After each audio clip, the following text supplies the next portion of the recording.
নমস্কার বন্ধুরা, আমি এখানে মাটন রান্না করব। দেখো, এখানে আমি প্রথমে গরম মশলা দিয়ে দিলাম, আর গরম মশলা, গোটা জিরে আর তেজপাতা দিয়েছি, আর একটা দুটো পেঁয়াজ কুচিয়ে সেটা দিয়েছি। এখানে জিরে গুঁড়ো, লঙ্কা গুঁড়ো, হলুদ গুঁড়ো জলে ভিজিয়ে রেখেছি, আর এখানে পেঁয়াজ আর কাঁচা লঙ্কা মিক্সি করেছি, আর ম্যারিনেট করে রেখেছি।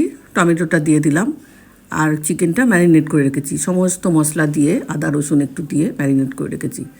দিয়ে মশলাটাকে দেখো ভালো করে ভেজে নিচ্ছি। এবার এই মশলাটা দিয়ে দিলাম, যেটা জলে ভিজিয়েছিলাম।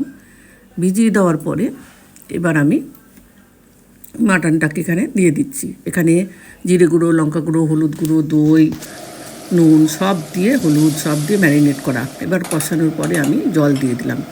জল দিয়ে দেওয়ার পরে আলুগুলো ভেজে রেখেছিলাম, সেটাও দিয়ে দিলাম। দিয়ে দেওয়ার পরে এবার কুকারে দিয়ে দিলাম। বন্ধুরা, হয়ে গেল আমার। এটা সিটি মারলেই হয়ে যাবে। একটা সাবস্ক্রাইব করে দিও।